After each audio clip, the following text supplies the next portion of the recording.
schön, dass du wieder eingeschaltet hast zu einer weiteren Bibelgeschichte.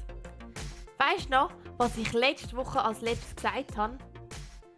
Der Jakob hätte den Benjamin einfach nicht auf Ägypten gehen lassen. Der Simeon, der ein Bruder von Josef, war dort im Gefängnis und ist erst frei gekommen, wenn alle Brüder mit dem Benjamin zusammen auf Ägypten gegangen sind. Aber der Jakob hat ihn einfach nicht gehen lassen.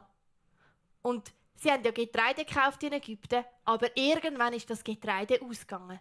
Sie haben alles aufgegessen und auch auf den Feldern ist nichts Neues mehr gewachsen. Die Hungersnot war immer noch im ganzen Land.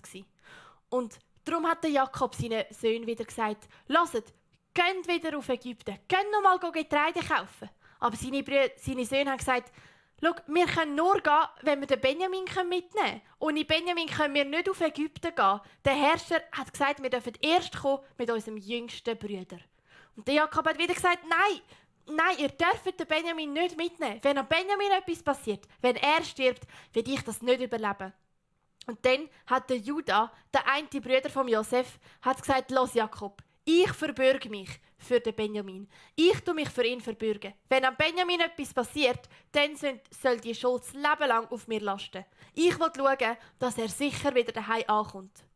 Und irgendwann hat der Jakob dann gelassen und hat gesagt: also gut, ihr dürft mit dem Benjamin gehen.» Und das Geld, das letztes Mal der Josef wieder in die Säcke der Brüder gelegt hat, hat der Jakob ihnen mitgegeben. So sind also die 11 Brüder mit dem Benjamin zurück auf Ägypten gegangen.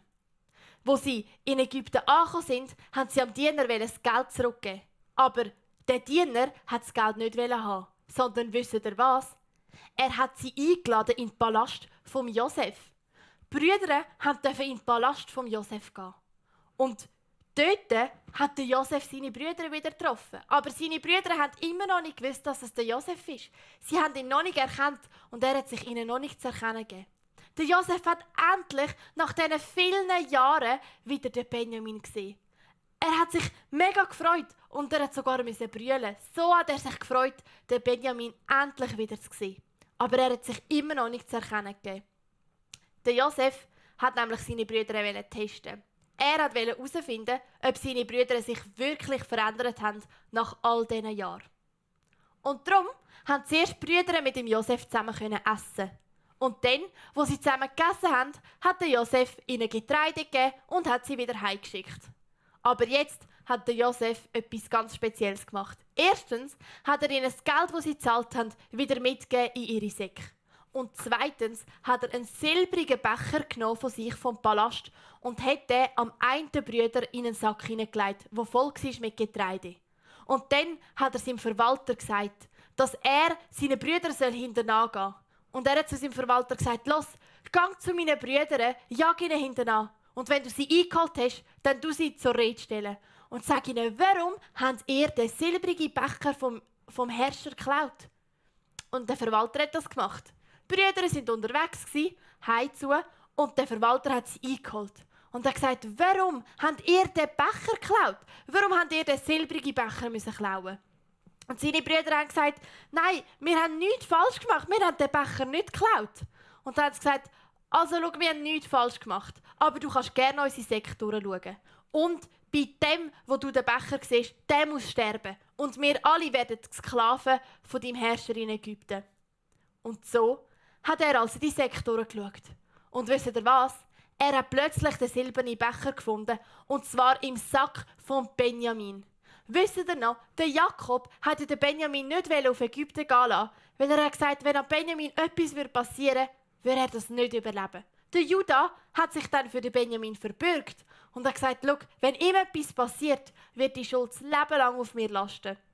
Und jetzt hat der Benjamin den silbrigen Becher im Sack und sie haben gesagt, der den Becher im Sack hat, muss sterben. Das heisst, jetzt hätte der Benjamin sterben, aber sie haben gewusst, das geht nicht. Sie können nicht heim zum Jakob und sagen, der Benjamin ist tot. Dann würde Jakob sofort sterben. Und darum haben sie überlegt, was sie nur machen sollen. Und sie sind wieder alle zurück auf Ägypten. Und dort hat der Josef gesagt: «Also hört, ich bin nicht so gemein. Ihr müsst nicht alle meine Sklaven sein und der den Becher hatte, der muss auch nicht sterben. Sondern der den Becher hatte, der ist mein Sklave. Ihr alle anderen, ihr könnt heimgehen.» Immerhin hätte jetzt der Benjamin nicht müssen sterben, aber gleich, jetzt hat der Josef gesagt, der Benjamin muss in Ägypten bleiben und kann nicht zum Jakob. Und die Brüder haben gewusst, nein, das geht nicht. Sie können nicht ohne Benjamin heim zum Jakob. Und jetzt ist der Judah gekommen und hat gesagt, «Lass, es ist so, daheim, unser Vater, der Jakob, er hat schon seinen liebsten Sohn, den Josef, verloren. Und den Benjamin hat er auch mega fest gern. Und er hat uns gesagt, wenn ihr ohne Benjamin zurückkommt, werde ich auf der Stelle tot umfallen. Dann werde ich gerade sterben vor Kummer. Dann werde ich so traurig sein, das werde ich nicht überleben.» Und der Judah hat ihm erzählt, «Lass, ich habe mich für den Benjamin verbürgt. Darum nimm du mich als Sklave und lass den Benjamin heimgehen. Ich will für dich der Sklave sein und der Benjamin darf zum Vater.» Und so hat der Josef seine Brüder getestet. Der Josef hat jetzt gemerkt, am Judah ist der Benjamin so wichtig gewesen, dass er für ihn ins Gefängnis wäre. Der Josef hat gemerkt, dass seine Brüder sich wirklich geändert haben. Und er hat sich dann seinen Brüdern gezeigt. Und ich werde euch in der nächsten Geschichte, am nächsten Sonntag, erzählen, wie das genau war, wo seine Brüder nach all diesen Jahren den Josef wieder einmal getroffen haben. Hey, ich wünsche euch ganz eine gute Woche, mega schöne Ferien und bis nächstes Mal.